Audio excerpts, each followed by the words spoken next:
बिस्मिल्लाहिर्रहमानिर्रहीम। आबादगार दोस्तों आबाद फार्म ते मौजूद आहियां पंहिंजी ज़मीन में। अॼु तव्हां सां इहा डिस्कस करणी हुई त हिन वक़्तु पाणी जी शदीद खोट आहे, ख़ासि करे नारा केनाल में। त चई छॾियो त 1 महीने ताणी जेका का पोखी न कयो, हुन खां पोइ पोखी कजो। त इन्हनि शयुनि खे, पाणीअ जी खोट खे मद्दे नज़र रखी आबादगारनि खे इहा गुज़ारिश कई वेंदी त हू उहे ॿिज लॻाइनि जेके जर्मिनेटेड ॿिज आहिनि।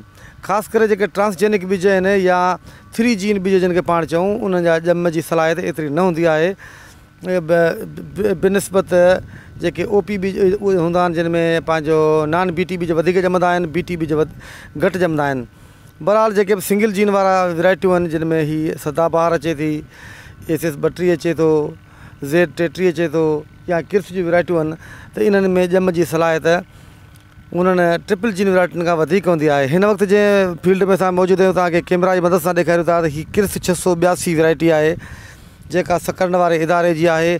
ऐं हिन जे पोखण खे मुंहिंजे ख़्याल में अॼु 5 ॾींहं आहे ऐं 5 ॾींहंनि में जेका हिन जी जर्मिनेशन थी आहे उहा तव्हां जेको आहे सो कैमरा जी मदद सां ॾिसी सघो था त केतिरी थी आहे।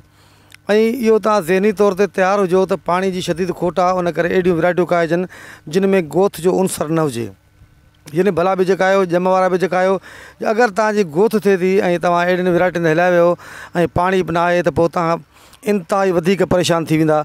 उन करे वधि में वधि आबादगारनि खे इहा कोशिशि करणी आहे त अहिड़ा ॿिज खायो जेके भला तव्हांजा ॼमी था वञनि।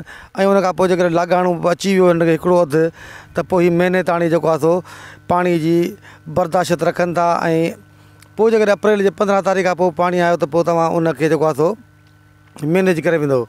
बाक़ी ॼाओ ई न तव्हां हलिया वियो महांगी वैराइटियुनि ते, अहिड़ियूं वैराइटियूं जेके ट्रांसजेनिक ॿिज आहिनि उहे ॼमनि बि कोन पिया। ॼमण खां पोइ तव्हांजो गोथ जा प्रॉब्लम थींदा ऐं उन सां गॾोगॾु पाणी जा प्रॉब्लम पोइ तव्हांखे रुलाए छॾींदा। उन करे पहिरीं जेको तव्हां हिन वक़्तु जेका तव्हांजी पोज़ीशन आहे, तव्हां ॾिसो पिया त ॿिज ॼमनि जेके घटि था उन्हनि खे न खायो, जिन में ॼम जी सलाहियत वधीक आहे।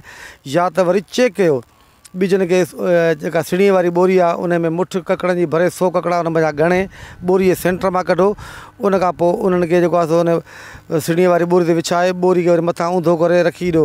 यानी अधु ॿोरी मथां हुजे अधु हेठां हुजे। उनखे 4-5 ॾींहं ताणी पाणी ॾींदा रहो, छुड़ियो पाणी, त जीअं तव्हांखे ख़बर पइजी वेंदी त उन 100 ककड़नि मथां तव्हांजा 50 ककड़ा ॼावा, 40 ॼावा, 30 ॼावा, केतिरा ॼावा या 80-90 ॼावा, त पोइ उहा परसेंटेज जेका आहे सा काउंट कई वेंदी त हेतिरो हिननि में ॼम आहे।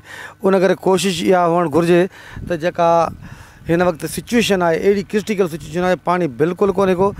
ऐं उन करे वण तव्हां कायो ऐं काइण खां पोइ वेही जेको आहे सो वरी हिन में गोथुनि जा प्रॉब्लम तव्हां लाथंदा त तव्हांखे मुझाए छॾींदा।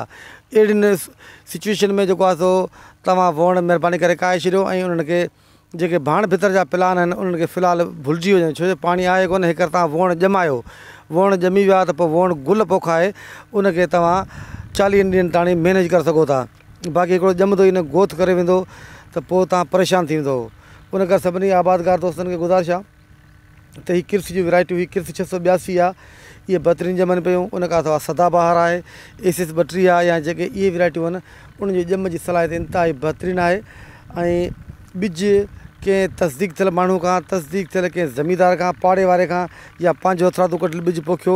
कंपनियुनि जे ॿिजनि ते एतिरो इन्हनि जे रहम करम ते न हलो। पंजाब जा ॿिज ख़ासि करे घटि ॼमंदा आहिनि। उन करे तव्हांजी कोशिशि हुअणु घुरिजे सिंध जे कंपनी जा ॿिज वठो, सिंध जे कंहिं ज़मीदार सुठे खां ॿिज वठो, या संदो ॿिज कढायो। त इहा पहिरीं तव्हांखे आउं चवंदो रहियां त ॿिज हमेशह संदो रखो त बहितर रहंदो। त इहा जेका जर्मिनेशन रिपोर्ट ई तव्हांखे ॾेखारीसीं त हीअ जेको किर्स 682 लॻाए थो 5 ॾींहंनि में सॼो ॼमी वियो आहे। हरू भरू किथे गोथ कोन थी आहे। जेके किथे को दाणो अधु रहियो हूंदो त इनशा ताला लाॻाणो ॾींदासीं। हाणे पोज़ीशन अहिड़ी आहे, पाणी आहे कोन, ट्यूबवेल ते बि लाॻाणो ॾियणो पवंदो त जीअं फसल खे असां मैनेज करे वञूं। दोस्तो तव्हांजी वॾी महिरबानी।